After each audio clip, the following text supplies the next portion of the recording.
Hello, booktube. I'm Scott. He's really weird. He is. I'm Nelle, and this is a video about authors who are shit and problematic, and you shouldn't read them, but who you can read instead. You can't possibly read everyone, so just put the problematic ones to the bottom of the pile, and we'll give you some people to put in their spots. Yeah, read good authors. So this one was inspired by our first problematic author who has proceeded to continue to be just a shit human being. She's just digging herself a hole. I feel like she's actively campaigning against trans people at this point, which just makes her a proper waste of space. At some point, she's going to invade Poland. Yeah. So yesterday, J.K. Turfling rejected, or rather gave back, the Ripple of Hope Award, which was given by the Robert F. Kennedy Human Rights Group to her last year. And she has condemned the human rights organisation via her charity, Lumos. I'm sorry. But when did She's giving your hope back. Here, I don't want your hope. Ripple of Hope. I don't want it. Trans people are dangerous. Oh my god, what a douche. You probably have an agenda. I've not heard about it yet, but is there a trans agenda? If you're a member of the trans community, could you just tell me what the agenda is? I'm on your side. Yeah. I'm on. Yeah. Anyway, yeah, she's just a ridiculous clown at this point, isn't she? Anyway, we don't want to feed her bullshit to our children or our brains. Now, that is sad news for all you Barry Throtter fans out there. But I think that a lot of the reasons you would like Harry is really the nostalgia that it brings. And Harry Potter's got a nice bit of literary analysis to had underneath a nice children's story. And therefore, I really recommend The Wind in the Willows. This is an excellent book. It's got anti-capitalist themes. It's got themes about acceptance in it. And it's a lovely anthropomorphized animal book that you can give to your kids. Yeah. Cool. Now, you've got a recommendation for who to read instead, but you've gone down a different route, haven't you? Yeah, she's also written some books aimed at adults, which I have actually delved into. And I think if you haven't read them yet, then you're better off to read books by Celeste Ng. I have read Little Fires Everywhere, and Sorry, that's where Nelle keeps the books that she's read this year. Everyone knows. They all watch us so closely that they know this detail about our life. They do. They do. We only have super fans. I'm certain, because we make only long videos. So Little Fires Everywhere, I have actually read, and I thought that it was quite similar stylistically and thematically to Turfling's adult works, but better. So yeah, I think I would agree with that. I think that's Celesting is fantastic. I think that's an upgrade replacement. So I've only read Little Fires Everywhere, and I've got what's the one I've got on my TBR? All the Things I Never Told You. Yeah, All the Things I Never Told You. So I will hopefully review that in the next couple of months. She's a good one. So don't read J.K. Turfling. Read The Wind in the Willows by Kenneth Grahame, which is also an upgrade, I'd have to say. Yeah, and Celeste Ng, which is an upgrade. Yeah. All right. I'm going to read you a quote, and then I'm going to tell you which horrible prick said it. When long ago the gods created earth, in Job's fair image man was shaped at birth. The beasts for lesser pasts were next designed, yet they were too remote from humankind. To fill the gap and join the rest to man, thy Olympian's host conceived a clear plan. A beast they rossed in semi-human figure, filled it with vice, and then they called it... I'm not going to say that last word. Jeepers, that's horrible. That's H.P. Lovecraft, the creator of Cthulhu.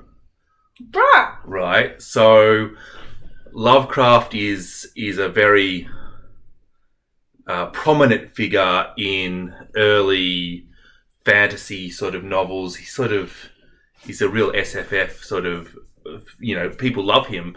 And he creates these wonderful worlds and he has this great mythology. But he's clearly a pig. So we're going to recommend two people that create worlds brilliantly right in the SFF field and are not pigs. So now you've gone for somebody a bit left field here, but somebody who is awesome.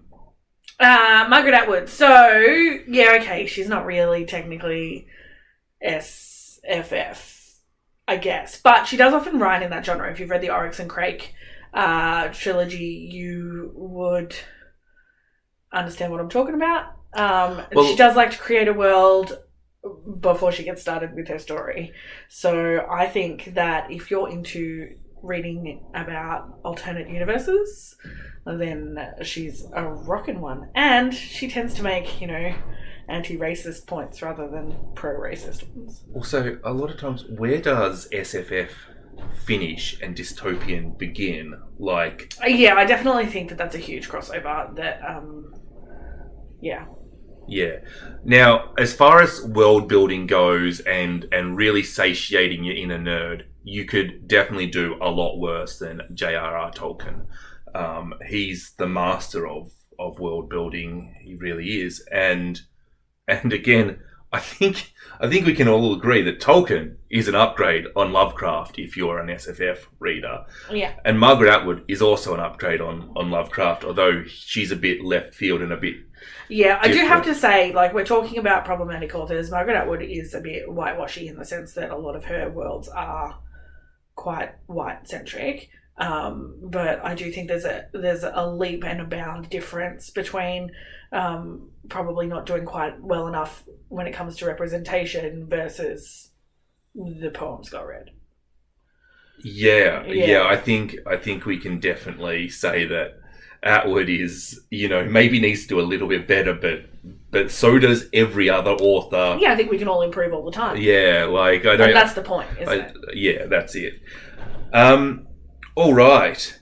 Now we have an author who, and in fact, let's just say Orson Scott Card in 1990 petitioned his government to keep the laws against sodomy, so to continue to keep sodomy illegal. He has... what a dick. What a dick. He has gone on record on numerous occasions to say that gay people are just the result of sexual abuse in their youth. Right. And he has said that however much a man may love a man or a woman may love a woman, that their relationship is always less than that between a man and a woman. And that's just a natural fact. I feel that people like this should actually just be banned from publishing. Yeah. Whatever propaganda they create is evil. He should be locked up and kept away from society. Because this is not... H.P. Lovecraft, you go, well, that's over 100 years old. Yeah, but right? this is current. He's a current author.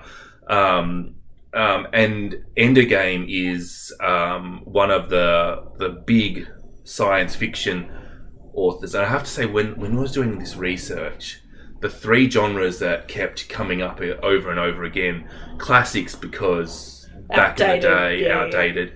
But then the two other genres that really shocked me that continue to come up was a lot of science fiction and a lot of kids' books. And that was... kids' books terrifies me. But what is it about sci-fi that attracted these people? I don't know. Maybe...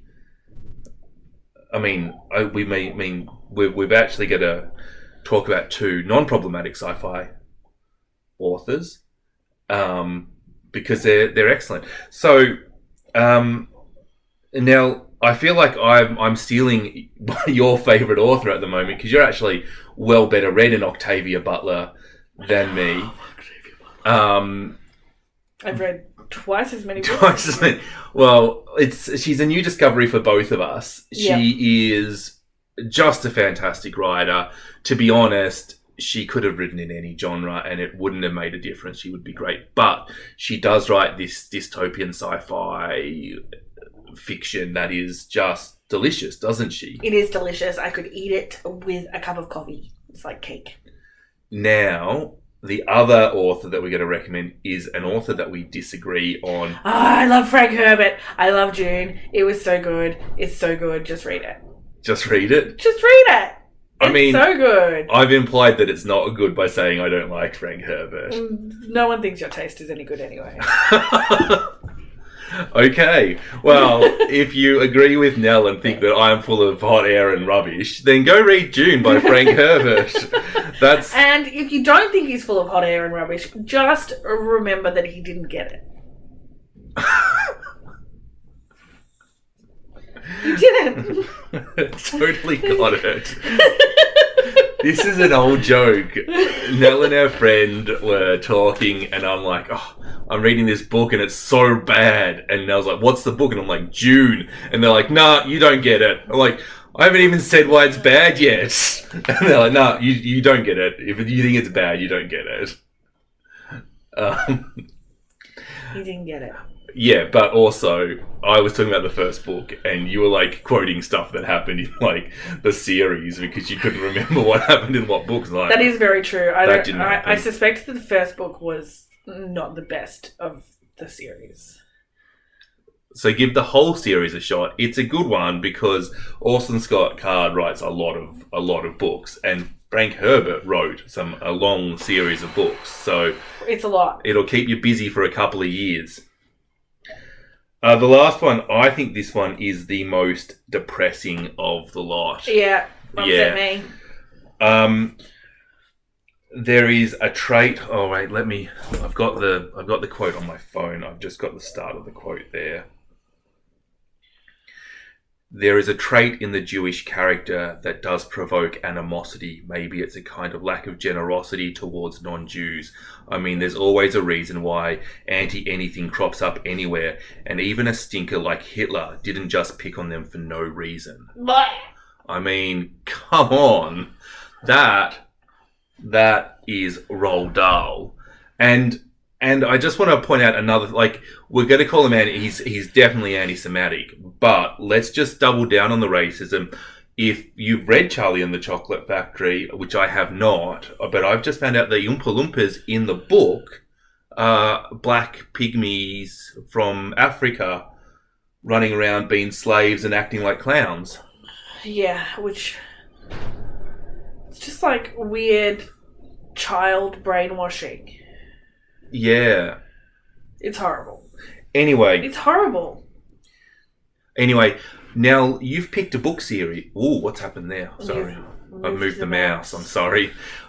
You've picked a book series to replace Roald Dahl. You've picked Pippi Longstockings. Pippi Longstockings is coming into your world.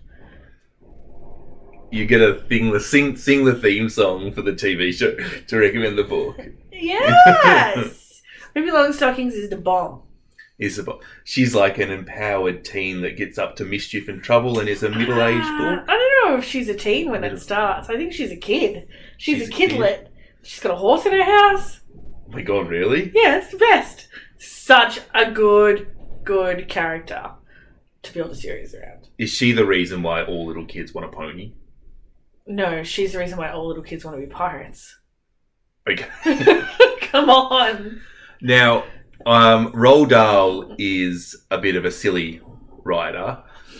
Pippi Longstockings is definitely a bit silly, but just so... he's got good moral messages and all that sort of stuff for the kidlets, and it's just a bit of fun for kids and reading. And if you're looking for something that's easy to read, my recommendation is to not go for Roald Dahl, but to go for Terry Pratchett instead and to pick up Discworld. I know that Discworld is generally marketed at adults on Roald Dahl. I've got a list as well of Discworld, of Terry Pratchett's that are good for kids.